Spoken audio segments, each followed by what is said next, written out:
Hey guys, welcome to the Breaking Indie Studio. I'm Brendan, this is Cole, and we are here to introduce an interview with a good friend of ours and also the DP of our film, Tales of the Faded West.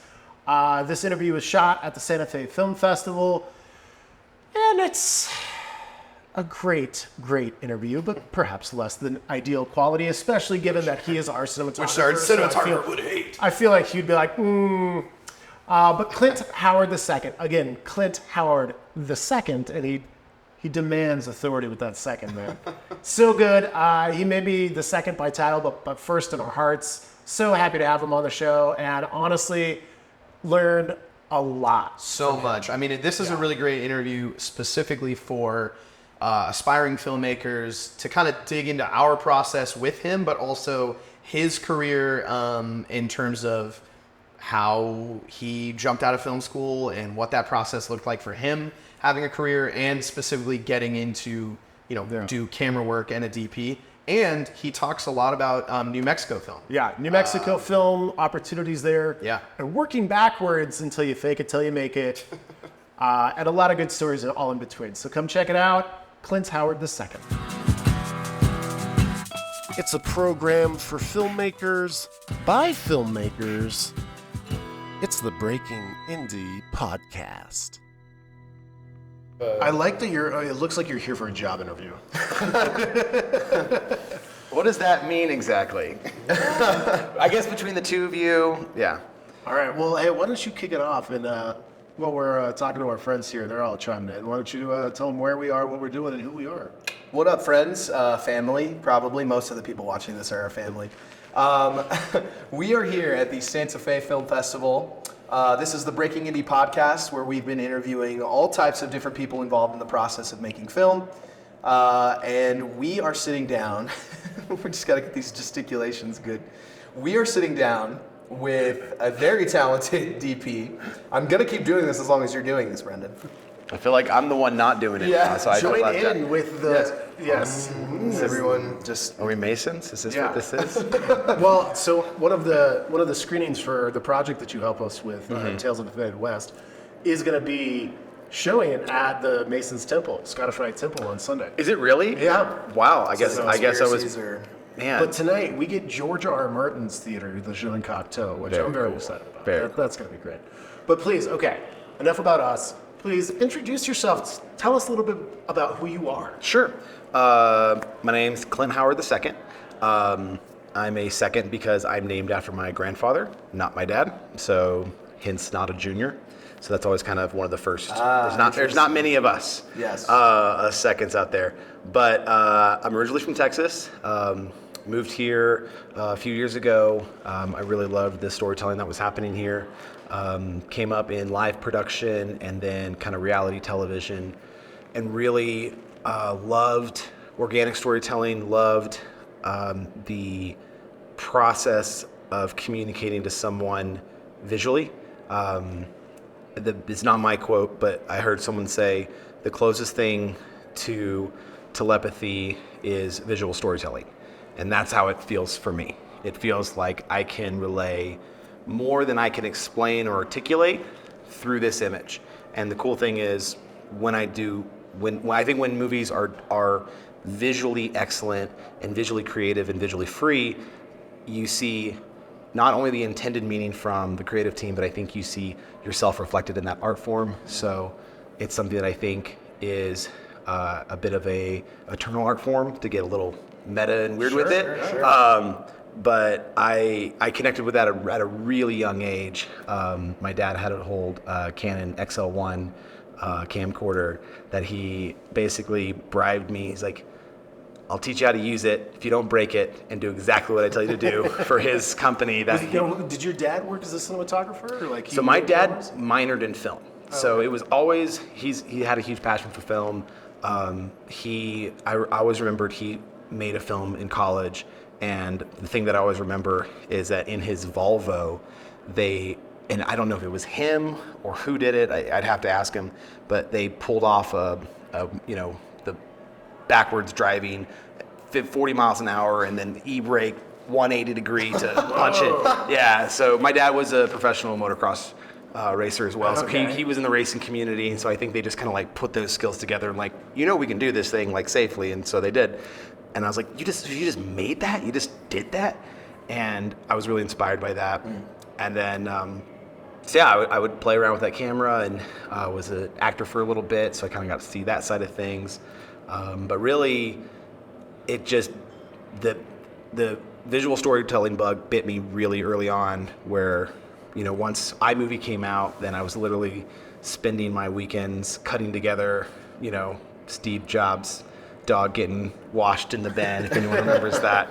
And I just loved it. I was obsessed with it, and never even thought about it making a career until I was in college, which was probably a bit late, and got the opportunity to shoot and direct a DVD series for my church. And so I dropped out of college, did that, and that was about almost 15 years ago. Wow, okay. So yeah. So, question for you then. Your approach to becoming a cinematographer, did you do the one of two common options of where you're like, I'm going to work as an AC and work my way up the ladder that way? Or were you like the Deacon's approach where you're like, I'm just going to shoot my own thing? Or was it a hybrid of both? It was a hybrid of both. I had the blessing and the curse of not knowing what I didn't know. So I didn't know to go up that path. If I had to do it all over again today, I probably would have. I probably would have started as, I really love camera side. I love the teamwork that it takes for camera. So I think I probably would have, gone in media manager and just gone up that route. I did that a little bit, but only after I shot my first feature. So wow. I did it really, really backwards. So I started with that DVD project, which was not good, and I've worked very hard to bury. It was a DVD, and it's a dying medium, and I'm like, if that part can die, I won't be mad. And I essentially started my own company, started working with small businesses, started in a co-working office, got myself a little space, and essentially just went from client to client, and I used it as, I used every client as a little mini film school. So I would use a different camera on every client that, I knew I could do well, and I would rent it a week in advance so and I would be the nerd that would actually read the manual and watch the videos, and this is when YouTube tutorials were starting to become big. And so I kind of used that as my film school for the first 2 or 3 years. Then a buddy of mine who was an actor in LA, he had a movie that he was trying to get funded. It literally was, we were hearing about this thing for like 2 years. And eventually read the script, really liked it, and not as a DP or anything like that, just as a friend. I was like, hey, let me check out your thing. And I essentially bullied him into me being the DP. I was like, hey, so here's what you got. You told me, you only raised so much money. That's what Cole did I'm for cheap. Tails too. He bullied me Love into it. making him. You heard it here first. He's like, bully your way hey, on set. That's if I can start it, I'll give works. you some money. Yeah. I was Or like, have money. I can't say. Luckily, I he's a can't good say actor works. too. But hey, Probably the more correct term would be I sold myself as a DP. I saw the script, I had a vision for it, and I was like, I can do this. Looking back at myself at that time, I wouldn't have told myself that I could do it. I would have been like, oh, buddy, you're adorable. Like, no, you can't. But that's also kind of the things that it made it very apparent what I lacked as a cinematographer. And I was like, oh my God, making a pretty image is like 0.2% of this job. Yeah. And a lot of cinematographers have this idea. I mean, you see it all the time, and not knocking them, but you see the guys like recreating a Deacon shot or this shot or that shot. That's not that hard to do. What's really hard to do is create a consistent tone shooting over 30 days that tells a cohesive message. That's really fucking hard. So that's what I ran into on that set. Yeah. And so I basically fumbled my way into having a couple of rules that made it work. And then after getting done with that first feature, it was like many first features. It was a really wild ride. They were good, they were bad, they were blood, tears, sweat, everything. And and we shot it out in East Texas. And I remember driving home. It was about a 3-hour drive back to Dallas, where I was living at the time. And the whole way, I don't even know if I had the music on, which I don't do. I don't drive silent. But the whole way I drove, and I was just like, how do I solve the problems that kept rearing up? How do I make sure, my team member doesn't get sick or doesn't get overworked? Or how do, the camera build wasn't right, and so we need to make a camera build. But then there were other sides that really, really worked. Like we shot on the original FS7 with an Atomos, and I would never encourage anyone to shoot that way. But it worked, and ultimately we got distribution, and it met all the international delivery requirements. So there was a lot that I learned from the success, and even more that I learned from what I would call the failures in that project, that motivated me to move forward. And so the roundabout answer to which way did I come up is when I went up that way, and then I got all the roadblocks because I was like thinking, hey, I'm a DP, that's DP my first feature, but it was a sub $250,000 feature, and so in the industry people don't realize, like, that's, sure, you can technically say you shot a feature, but it wouldn't even be comparable to this. Like, it wouldn't be comparable to a lot of projects that the industry sees as a validation that you can do the job. Mm-hmm. So after that, after about 6 months to a year, I don't remember exactly, I wasn't getting more. I was like, oh, I'm gonna get my next movie right away. Here we go. It wasn't happening, and I was getting actually less work, and I didn't know why.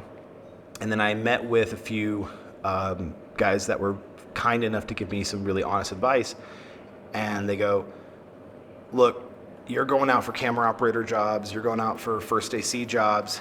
No one wants to hire a first AC that thinks they're a DP. Mm-hmm. No one wants that guy. Interesting. And I'm like, that is good, honest advice. It is, and it's true. I'm like, but I can be a great first AC. I go, yeah, but when at the top of your resume is director of photography for this little indie feature, they think you're hot shit. And I'm like, and like, they're not even willing to have the conversation with you because they've had that conversation 100 times. Mm-hmm. So I went back and I literally lied in reverse. That's so weird. That's what I did. This weird industry. I gave myself a lot of jobs that I was like a camera operator AC on. No, pull the camera operator. I'm second AC. Jobs that I was DP. No, I was camera operator. Jobs that I was camera operator. I was first. So I like downgraded my entire resume. Wow. Because I was like, I need to know how to work within a system on, on $1 million feature or a $10 million feature. And that's experience I didn't have. So I downgraded my resume and started working in more cities, and basically for about 3 years worked as a second and a first AC and kind of got those credits back up. And that really filled in a lot of the holes where I felt like, okay, I think I can land as a kind of my bread and butter being as a camera operator.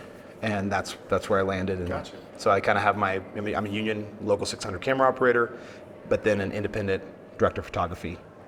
Gotcha. Cool. So, yeah. All right. Long and short of it.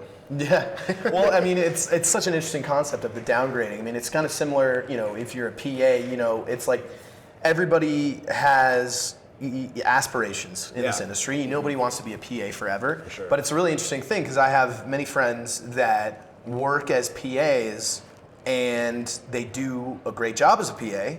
They do such a great job as a PA that then they become the lead. Oh, you're the lead PA. We're gonna put you more in charge. Key PA. And then you're so good at the key PA. Yeah, sometimes you don't want to be too good at the job. Yeah, it's odd. Yeah, well, I think the problem is we don't, and this is really more on the union side, is, I can't speak for all unions, I'll only speak for my own, is there's not a clear path of mentorship. Yep. There's a lot of levels, and certain guys and girls can kick their way in, and that is part of the job. But there's a lot of really, really talented people that don't necessarily have those sales skills, that don't know how to kick in the door, and so they get really burned out in those roles. Well, and I think that goes with like a lot of industries, right? Where you kind of get pigeonholed into a thing, and then they don't really want you to advance. So, like, for example, right? I was just in Tampa last week, and we used to bartend and work in the bar industry. And so I went in there in the middle of the afternoon on a Tuesday. Don't judge. and I got like the best whiskey sour I've ever had. I was like, holy shit, dude, like this is so good. What's your trick? Blah, blah, blah. So for the next one, I was like, hey, like, would you let the barback make it so you can teach him how to do what you did? And they got so mad at me. They threatened to kick me out of the bar. Literally. Because he's like, he'll learn when we're ready for him to learn. Like, don't fill his head with And I was like, ideas. well, I just wanted to like, and then he's like, no, dude, you bring this up again and you're gone. I was like, Holy whoa, shit. like I just Yeah. wanted an opportunity for him to learn because what you did was so good. And I feel like, you know, the same thing can kind of happen where it's like, you almost fear the next generation fear, because yeah. they're going to take your job It's or something. fear But like, of taking your job. It that's sounds the like hard thing is you get to a point, right, where you're at a scene or whatever and you want to move up, but it's kind of like, well, we If don't I really- teach you how to then do you this, become my competitor. you're my Right? competitor. Now I meant Right. like, now my, yeah, like.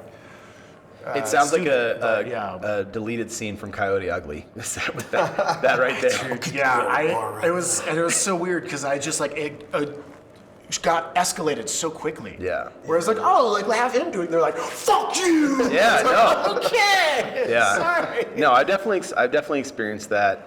I'm a big believer in eliminating the scarcity mindset in the industry. You go to LA, you go to New York, you go to some of the larger film markets, and the reason why they're large film markets, one of the main reasons is because there is such a supply of talented crew. The growth in Atlanta didn't happen until the crew happened, until the crew moved there. Well, that's a big thing with the incentives, right? Like, cool, you can come and get 25, 30, whatever percent, but if you don't have the crew infrastructure to support that, or if you're a smaller budget, and it's like, well, all of the good crew is going to go to the Netflixes, the HBOs, Yeah. and you're stuck with whatever you can find. It's not always advantageous, even though you get the tax break because you might Yeah, have it a budget 'cause suffers you for don't have sure. a crew, right? Yeah, no, Anyway. and that's a big thing here in the Santa Fe Albuquerque area that I think we're seeing a positive growth with the crew development.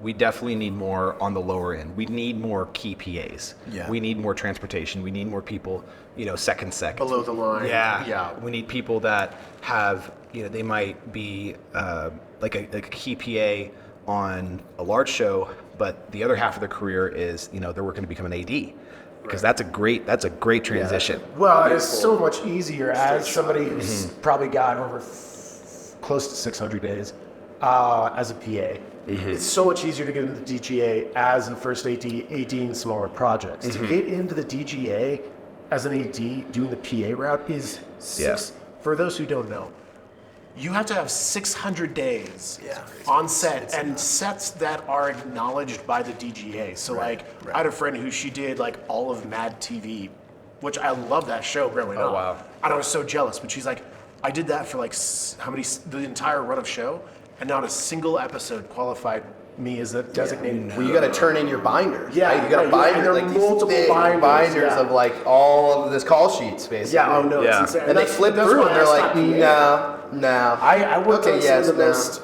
amazing films as a PA, but I got to the point where I was like, I don't want to AD. That's not my track. Yeah. Right? So I learned so many lessons from the greats. That was the thing I got out of it, is I learned how to do a lot with a little because I've seen the masters at work. Yeah. But I'm not trying to be an AD and getting pigeonholed into that, where that was the only jobs I got. I never got jobs where I was in, I got one job where I worked as a camera PA. I desperately wanted to get into the 600. I desperately wanted that to be my track, but after 6-7 years of just being a PA on set as a set PA, I was like, okay, well, I need to refocus what I'm doing. Yeah, you have to go outside. That's the blessing and the curse of my almost like dual track of going up kind of the official way and then going up the very much sloppy, kicking doors, grassroots, whatever, you want to attribute that to. But the thing is, it's settled into when I'm on a very large tier 1 project, there are so many things now. I'll be honest with you.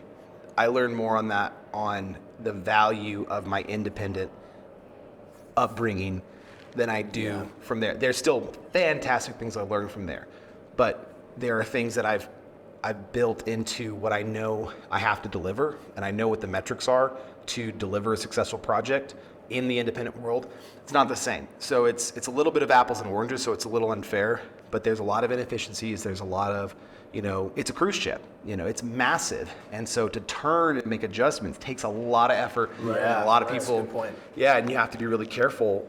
Sometimes, you'll see a suggestion of like, oh, should that sign be there? And then, oh, let me check departments, and then you just, It's just 20 minutes delay, 20 minutes right? Phone, telephone. and then you're just like, oh shit, I shouldn't have said anything, and you were just literally just you were just wondering, it didn't actually mean anything. Where in the indie world, it can be like, hey, does that need to be there? Yeah, fuck it, I'll do it myself. Right, yeah, Boom, boom, and it's just real quick, and and the decisions are easier to make. But you obviously, I think the biggest thing is you don't have the prep that those large shows does, where it's like you can have 3 to 6 months of 40 hours a week, and that's all you do. Right. And it's like, oh my God, that'd be amazing. Yeah, I mean, all filmmaking ultimately in different ways is problem solving, and it's a new set of a problem every single time. You can have a breadth of experience and you got a new problem that you've never dealt with. Yeah. Being on, what would you say is, your main takeaway in the differences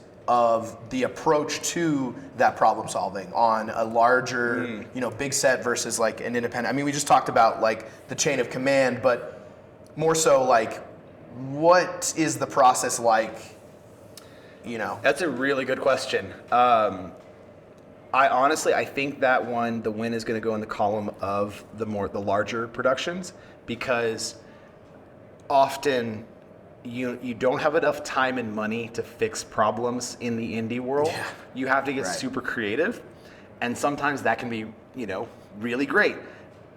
Where in this world you have the time and the money. You're like, oh yeah, we're just, hey guys, just stop down, 20 minutes. We're gonna go install this thing, do this thing. I think there's a lot less stress in the bigger projects. Yeah. So when a problem comes up, or there's a delay.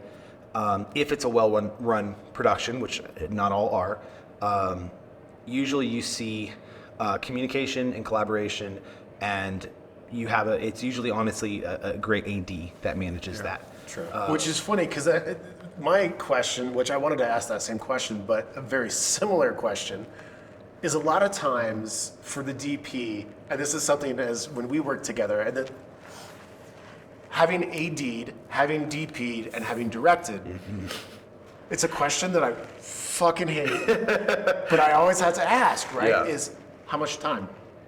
Right? Yeah. So when you're working on a bigger project, how much time do we need? Versus a we need to change something? How much time? It's like, okay, well, here's the next shot. First question the AD is going to ask the DP.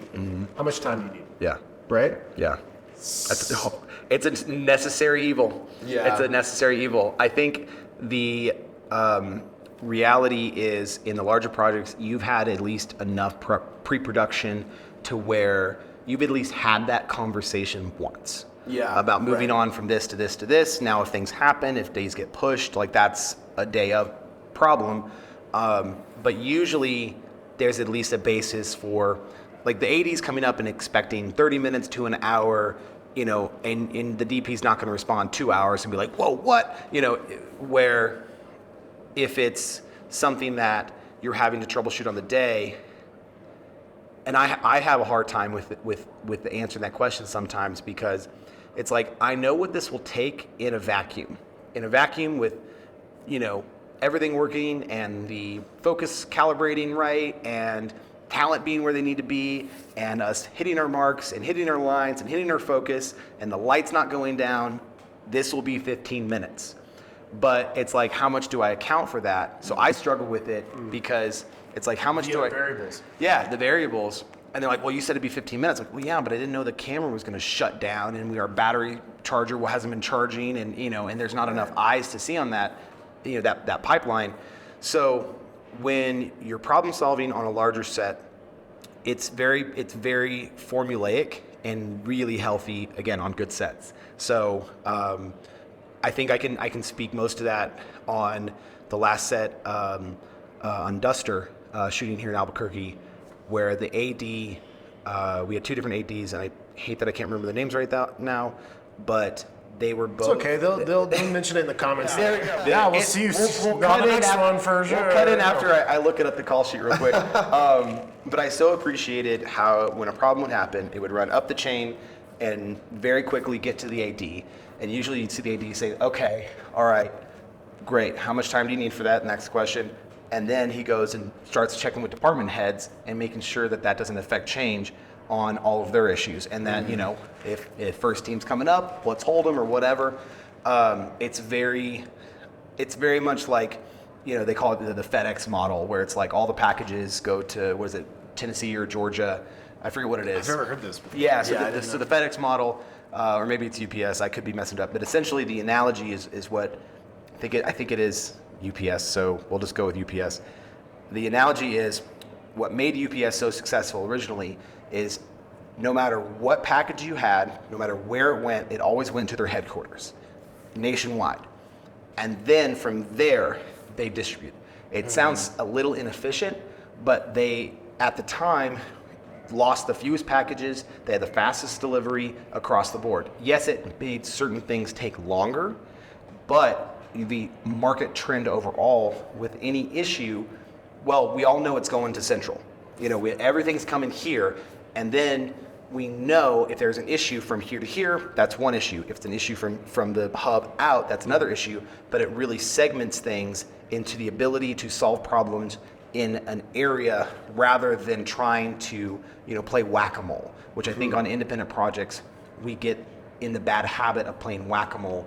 Just fix it now, just do it, just get it, because you don't have those clean lines of organization to where I can communicate the problem while my AC is fixing the problem, while the PA is making sure that that's communicated to another department. You know, whereas like I'm telling you the problem, and then I got to go fix the problem, and then I got to make sure, hey, did you tell so-and-so? Oh no, but it's not your job to tell so-and-so, but we don't have the person who's supposed to be there to tell so-and-so. So it really becomes a shorthand, and that's why I love working with directors in an independent world for like a second and third time, because then that shorthand kind of starts to build. I mean, I think, you know, by the end of the week, we developed a really good shorthand to where it was like, oh yeah, this needs to be solved, and it kind of, there were certain things that kind of naturally went into your camp and certain things that kind of naturally went into my camp, where you can't have a conversation for, you know,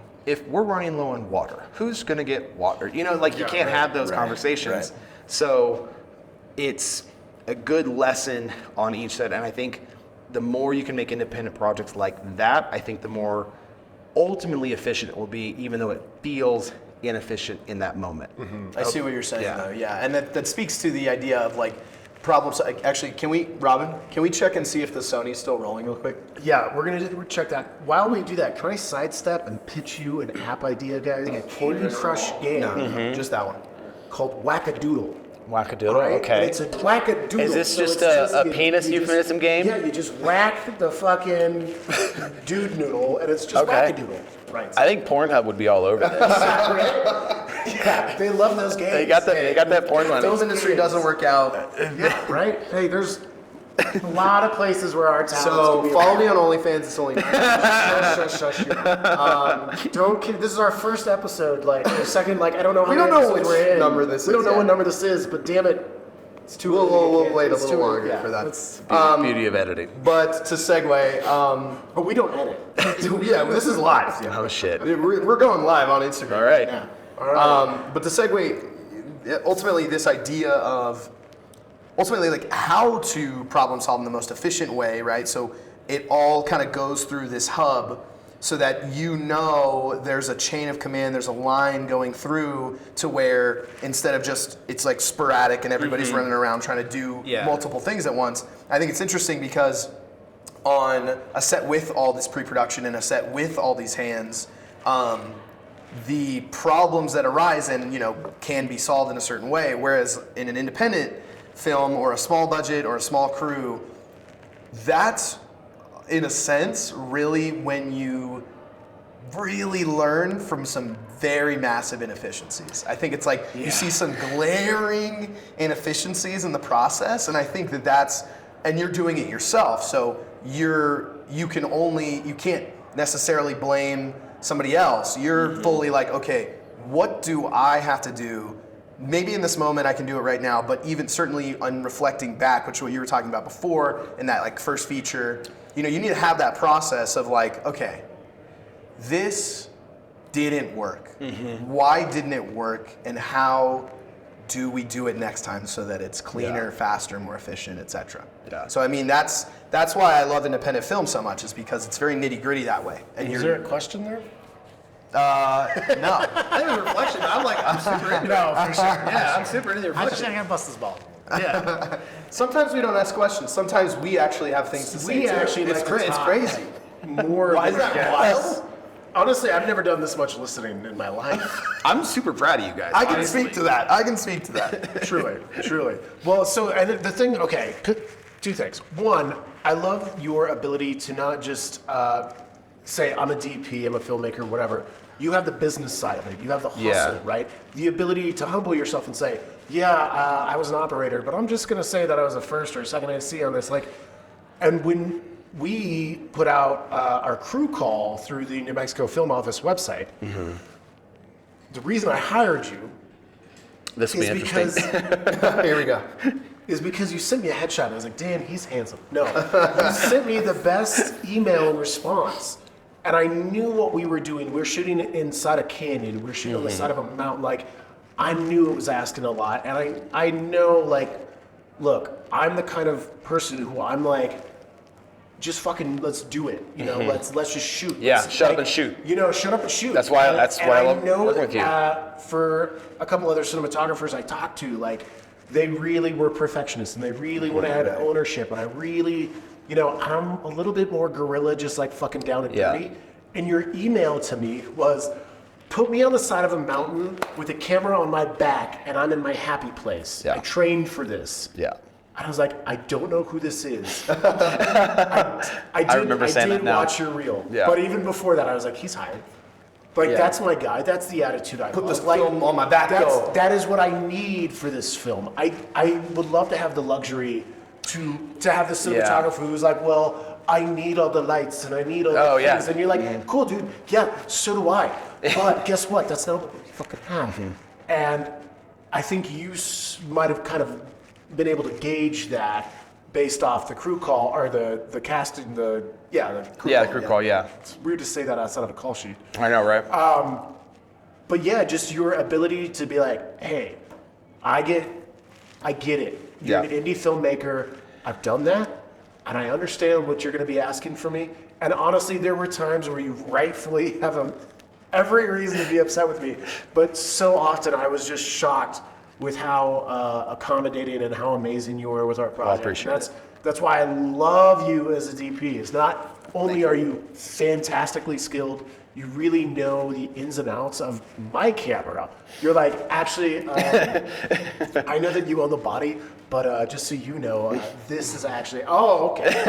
And then your ability to also bring on your producer hat and say like, hey, like if you can afford an extra $700 a week for this lens rental, it will make your project so much more valuable in the eye of the beholder to say, wow, they really had a budget. And that is always Exactly one of what the happens, first too. things that people say is like, what did you shoot this on? I'm like, Black Magic. And they're like, no. I was like, yeah, but my DP had this really great idea to rent these specific lenses that we shot, a majority, not all of it, Yeah. on. And I just really appreciate the fact that you kind of understand both worlds. You understand that, like, Yeah, exactly. this is my ideal, but I also understand the needs of the producer. And I feel like there's obviously a bit of producer in you as well, right? For sure, yeah. No, I think a lot of that comes from first-time directors. A lot of times not knowing how to produce a film. A lot of times they're creative. The ones that I enjoy working with the most are shut up and shoot attitude. Just get it done. I much rather do that than let's sit here and pontificate and, oh, I've got this really creative moment idea. And I'm like, that's great. You should have brought it up 6 weeks ago. Yeah. You know, We're on set. yeah, We're it's shooting too now. late. You can't have ideas anymore. They're done. I used to executing. shoot for a client, and I was like, we're on set, and I brought in storyboards, and I was like, hey, here's what I think like we should shoot today. Yeah. And she was upset because I had ideas and was like, well, Yeah. I'm the director. This is what and I was like, so then what do you want to shoot? She's like, well, we'll figure it out. Yeah. I was like, but we're here now. Yeah. Like, this is when we figure it out. Yeah, you know? my, So, my, like, my strategy with that is always plan down to the most detail that you can, but always be ready to throw the playbook out. Sure. Right. You just have to be ready because you just never know. You never know what's going to happen on set, on any set. Yeah. But I love being prepared, and I used to be that way where I would just feel it out. And coming from live and doc world, like, oh yeah, give me a camera in 2 hours. Psh, we'll spray it down. I'll get you whatever coverage you want. And then I would get to the editing room, and it would be like that one quintessential moment that ties everything together, and it's not there. Yeah. And you're like, shit. Yeah. And it's every something. director / editor is like, Yeah. damn it, why didn't we think of this? Right, and you feel so dumb because you're in such a different perspective, and so you have to make room for that perspective before you're ever on set. So and I definitely appreciate your kind words. And that really is the truth. I was literally where we shot out in Diablo Canyon. I was literally out there last weekend with one of my buddies. I brought several of my friends out there. It's very much one of my happiest places in the Like, world. yeah, I hike that with a camera. Yeah. Not a big deal, like Put a lot of weight six on times. it. Yeah. Anyway, I Hatching want to get back to ideas. you as a producer, though, because I happen to know that you've got some other things going on, and I genuinely would love to learn about it. Sure, yeah. You've got like an incubator or something. What Yeah. are some of the things? So Can you talk to me about for this? sure. So the Albuquerque Film and Incubator, I'm a producer and trainer for them, and essentially was founded by Carrie Rose, who's been in Albuquerque her whole life, and really believes in the development, kind of from the floor up, and for basically local New Mexicans. So that's kind of the passion behind the incubator. They do script service, they do coverage, and we're actually in the process of producing several of our own films later this year, which is really exciting. That's awesome. So I'm so happy to hear that because there needs to be more above the line support in this. yeah. In this community. Yeah, for sure, and that's a big motivator. She's actually working on the Joaquin Phoenix film in town right now. Ari Aster. Yeah, Ari Aster. Yeah, she's on. Yeah. Yeah, she's on Ari Aster right He's now. I brag about him all the time. So proud of that guy. I Yeah. was a year behind him at my film school. No Before way. he went to AFI, he did College of Santa Fe's undergrad. Oh no way! So That's he was a year awesome. ahead of me, and just like, dude, it Wow. blows my mind every time I think about him. I'm just like so jealous, Yeah. but more truly proud. Yeah, no, it's incredible. And now that he brought it back home, and I remember right when Hereditary came out, when he would still read my Instagram messages. I was like, bro, give me a chance to audition. You're right. Like, I'm like, I get it, dude. Like, I would Yeah. also be like, all right, But funny enough, they gave me a one-line audition for the Joaquin thing. That's awesome. I don't know if it was my agent effing it up or if it was like a what happened, but I got it at 9 a.m. and it was due at 11.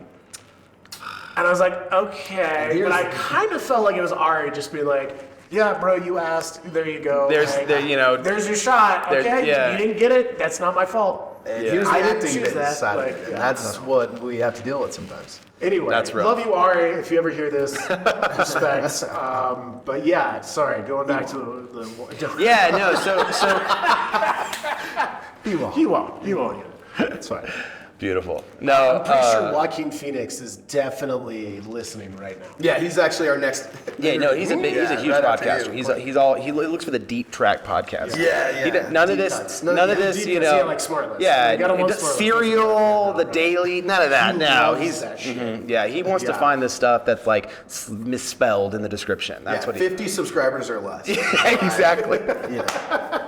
And in our case, 10 subscribers. 8 subscribers exactly. Okay. Beautiful. But yeah, so going back to the incubator and the stuff that you're working on, I didn't mean to derail this. But No, that's what I'm honestly that was a perfect segue. Yeah, so Carrie's working in the industry. She's she loves numbers as much as I love the camera, which I will never understand. I feel like she's lying to me every time she says that, but she really is. She's very passionate about. God bless those people. Yeah. Oh my Lord. Yeah. It's kind of amazing. And so her vision, like I said, is to really develop all the people in the positions coming up that LA has, New York has, Atlanta has. Albuquerque and Santa Fe have such a unique issue in that we have more high-class talented people than people coming up and learning the business. It's too much of a gap. We don't have, we have $10,000 indie projects and then $5 million indie features. And they're like, yep, little low budget thing. But I'm like, no, you need the million, the 500,000, the 125,000. Like, you need that stepping stone. So you can go and, be like, hey, I've PA'd a bunch of stuff, but I've never AD'd. Right. And have those opportunities. So we have, our ultimate goal is for a long-term workforce development program that is funded by the state that will actually take people from green to industry ready and actually put them in paid positions with studios, with editing houses, where they can actually have basically a smooth on-ramp and not just get done with our program and be like, great, Now what? bring me the jobs. Yeah, And also a little bit of that knowing how to sell yourself side of it, so that when you don't have a job, you know how to go and find one. You know how to, send that email to that person that, you think is never going to read it, but, might. And that's going to cost you 10 minutes and is going to be worth doing it. Right, you never know what it may be worth. Yeah, you never know. You never know. Well, and that's awesome because I know the state has done a really good job of keeping these incentives alive, and that's always a fight. It's huge. Right? But I really got to give the state of New Mexico props for keeping the film industry alive here. We need the film industry in New Mexico. There's a lack of other industry, and I as a filmmaker appreciate it so much. But I also feel like another, props to like the community college and C&M and all these great film programs that do great things for people and have great facilities and equipment. But beyond that, there's that gap between, well, let's teach you either how to be a grip or the below the line so you can get a union job and get decent money or whatever. And then like me, where it's like I learned to be a filmmaker. I learned to be the all-in-one filmmaker.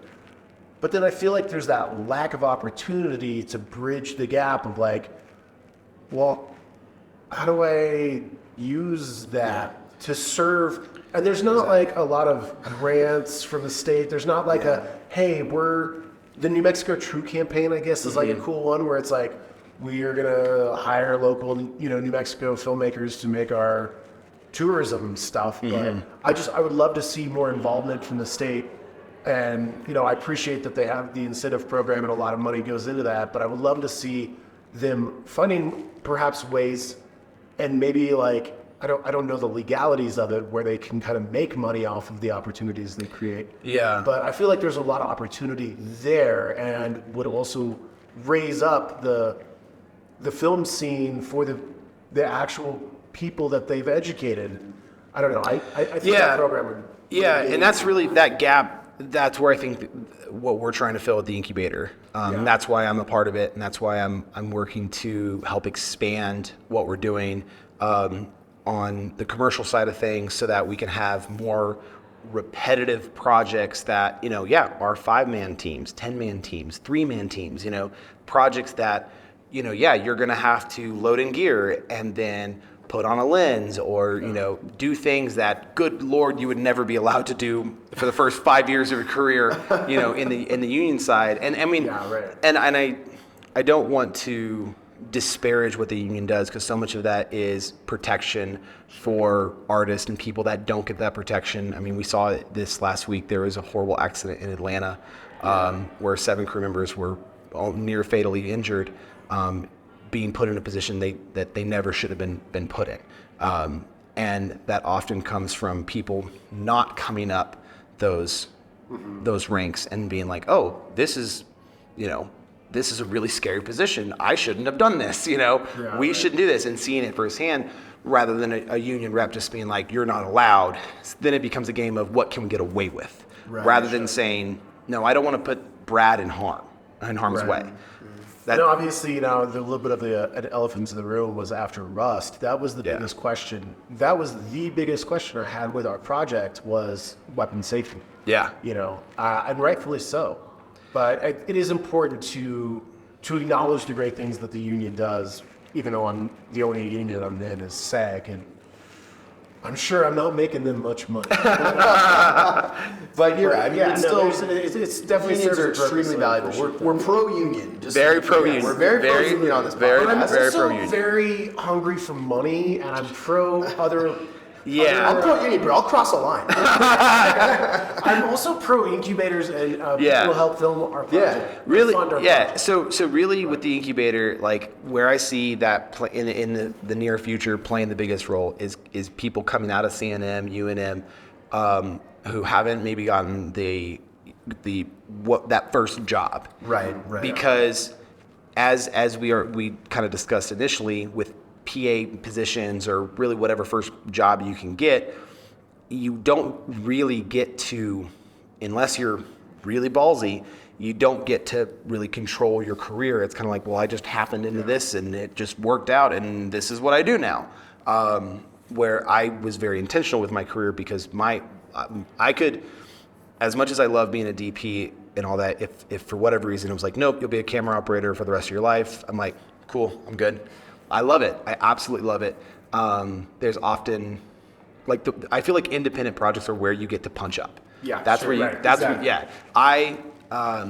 And we want you to keep punching. Yeah, I appreciate We it. want you to keep punching. Yeah. We want you in the ring knocking left and right. Hell yeah. So we're trying to raise money to keep our project going. Just so you know, Tales of a Faded West. We've shot about 25 minutes of it. Right. We're gonna be restructuring it, a little bit of the story. We want to do kind of a digital first strategy to like our season 1, and then hopefully through leveraging an audience, some of the ad marketing, be able to like create a sustainable model for us to keep shooting stuff. We have another interview that will be coming out with a distributor that we learned a lot about, and we want to kind of apply some of that knowledge to our project. And in the short term, raising money on Kickstarter. Yeah. So, Awesome. in association with our premiere, we're going to be announcing this. This might be a little post-dated, guys. Sorry, but we're hoping to raise $25K and then utilize that and what we've shot to perhaps get some private investment and even like involvement with an incubator or something like that, Yeah. where it's like, hey, this is being done by New Mexicans. He's the only LA person. we don't talk about Otherwise, everyone else is New Mexico. We love our West through Coast and brothers. through. Yeah. Fuck it, I I'm moving just, here, dude. like, LA is like We got so much going on. ain't no But I incubators just- in LA. I'll tell you that yeah. right now. I feel like it's one of those It things is a where, like, cutthroat market. Yeah. You got to just do everything you can. I just love the support of the community and everything that we're able to do with what we have. Yeah. And we're able to do so much more than what you assholes going to do in LA. I lived in LA for a long time too. And then We're all assholes. I'm still an asshole. I work in LA too, so it's Well, yeah. yeah. I just of course, say it's that a because, huge again, This is I my- gotta rip on Cole a little bit. But hey, man, you've been so generous with your time, and I just want to thank you. And we got a premiere to go to, guys. Let's go watch our movie. You gotta go watch our movie. Was one last thing I would like to say. Sure, please. So I think the future of New Mexico is bringing up people locally, people realizing for themselves how talented they are here. That's the beautiful thing. I've learned so much since coming here to New Mexico. I'm a better operator and DP because I'm in New Mexico, because I'm surrounded by such talented people that are so dedicated to each other and to the industry and to doing it not just in a big financial gain way, but in a way that actually takes care of everyone involved, and so that things like rust don't happen. That I think the more New Mexicans are involved in production here, from top to bottom, the less we'll see of those situations because of the mindset of local New Mexicans. I find so much value in that mindset. At the same time, there's a little bit of that scarcity mindset as well of, okay, well, if he gets a job, then I don't. Right. Not realizing that, it's like when, The more trained staff and capable people you move have, here, the too. more Yeah. projects come this way. Yeah, Right. you want people Right. to, And we- come here. Yeah, and I think the other side of that is bringing independent projects here. Yeah. Projects of the sub-$1 million range Yeah, here. absolutely. Because there is not a place in the nation that has better tax incentives and better crew support for those independent projects than New Mexico. It just has to be a connection of who is here, who knows how to shoot that way, and who's out there that needs us to help them create their vision. And I think the future of, it's not even the future. It is happening. I know people that have shot amazing independent films here that have gone on to great success. And I just think for every one that's shot here, there's probably about 15 that could be being shot here, and they just don't know. Yeah. So I think that's True. the big pipeline that I really want to help develop with the incubator and with people like you that can show people how to do lower budget projects in a very high-minded, high-fashion way that makes it successful for the film, for the filmmakers, and for distribution. Awesome. Love that. So hit us up Guys. about that. Jeez, you know what I mean? Like, one more time, give us the name of the incubator one more time. The exact- Albuquerque Film and Media Incubator. Perfect. All right, guys, you heard it here first. Please feel free to leave us any comments, any messages, things like that, with what you've heard today, with what you're excited about, Yeah. with you wanting to bring your project here. And Ari, feel free to DM me back. I know I left you like 150. I think they're unread, all of them. But Yeah, dude, hopefully at the least photos like have the been top deleted by 15. now. Like, there were some juicy deeds. A lot of love letters. Anyway, Clint, Beautiful. biggest love letter to you. Big you, thanks guys. for having you here, man. And can't wait to work on more of our project together and whatever projects come down the pipeline. Super stoked. Guys, what a great episode. Learned a lot. Thank you, man. I learned My a pleasure. lot. And I've already known this person. We've been in the trenches together, Yeah, quite literally. Here We'll we are say I'm a constantly. little empty though. So. I need another. But thanks. And once again, like and subscribe. We love to have you guys. Love to hear all you the guys. things you already know. Tales West, Tales Tales of the Faded West. West. Calling it now, 6 seasons See in a if it's movie. still on Six Kickstarter. seasons in a movie. All right, we're guys. cutting. And cut. Beautiful. Well, thank you guys for watching. Again, this is the Breaking Indie podcast. You know all the things, the likes, the subscribes, whatever, all that shit. More importantly, if you learned something, talk about it. Leave it in the comments below, or maybe you can share with us some of the things you'd like to learn more about. Because we want to conduct more of these interviews, and we can't do it without your support. So, Or just troll us. I mean, you can just leave hateful comments. Like, yeah, we'll delete them, but I'll read them. No, we won't. We'll see. Well, it depends on how hateful they are. But. All right, well, try it out. Let's see where we go. It's a program for filmmakers by filmmakers. It's the Breaking Indie podcast.